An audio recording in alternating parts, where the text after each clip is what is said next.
Mas Anies pernah menjadi gubernur ibu kota. Dan hari ini menjadi isu publik, saya barusan dari IKN.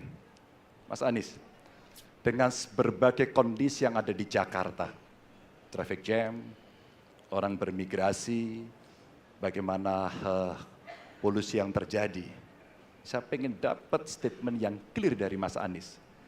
Apa pendapat Mas Anies ketika kemudian Indonesia sentris itu ingin dibangun, mimpi besar anak bangsa sejak presiden sebelumnya ingin dibangun untuk memindahkan ibu kota dari Jakarta ke IKN. Silakan. Baik, waktunya masih ada, Bapak? Cukup. Cukup, baik. Terima kasih. Kemudian kami silakan calon presiden nomor urut 1 untuk memberikan jawaban selama 2 menit, dimulai dari sekarang. Kalau ada masalah jangan ditinggalkan, diselesaikan. Itu filosofi nomor 1.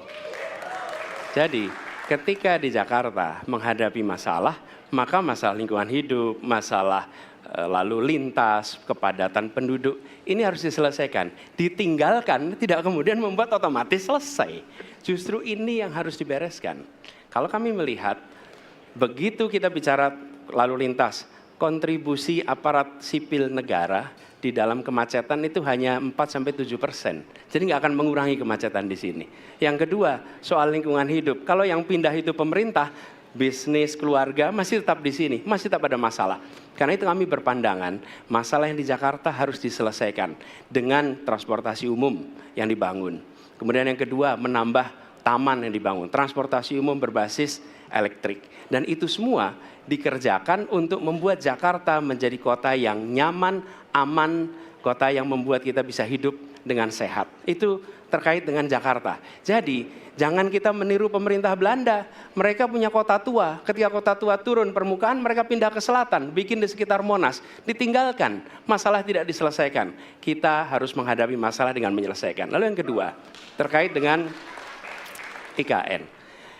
Ketika kita memiliki masalah yang masih urgen di depan mata kita, di Kalimantan sendiri, kebutuhan untuk membangun sekolah yang rusak sangat banyak. Membangun kereta api atau jalur tol antar kota di Kalimantan itu urgen. Yang merasakan dari uang itu siapa? Rakyat. Sementara yang kita kerjakan hanya membangun tempat untuk aparat sipil negara bekerja, bukan untuk rakyat dan bukan pusat perekonomian. Baik.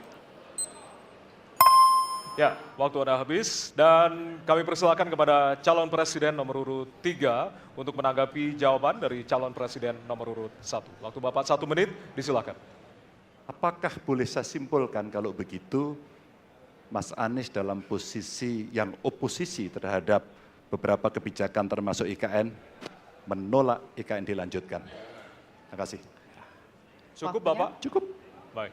Baik, selanjutnya kami berikan kesempatan kepada calon presiden nomor urut 1 untuk menanggapi tanggapan dari calon presiden nomor urut 3, waktunya 1 menit dari sekarang.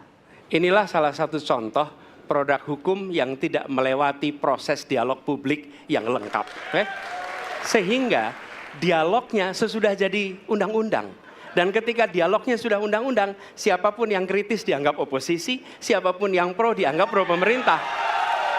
Kenapa? Karena tidak ada proses pembahasan yang komprehensif, yang memberikan ruang kepada publik. Ini negara hukum, bukan negara kekuasaan. Dalam negara hukum, berikan ruang kepada publik untuk membahas sebuah peraturan sebelum dia ditetapkan. Tapi ini nada-nadanya seperti negara kekuasaan, di mana penguasa menentukan hukum. Dan kemudian dari situ kita berdebat pro kon.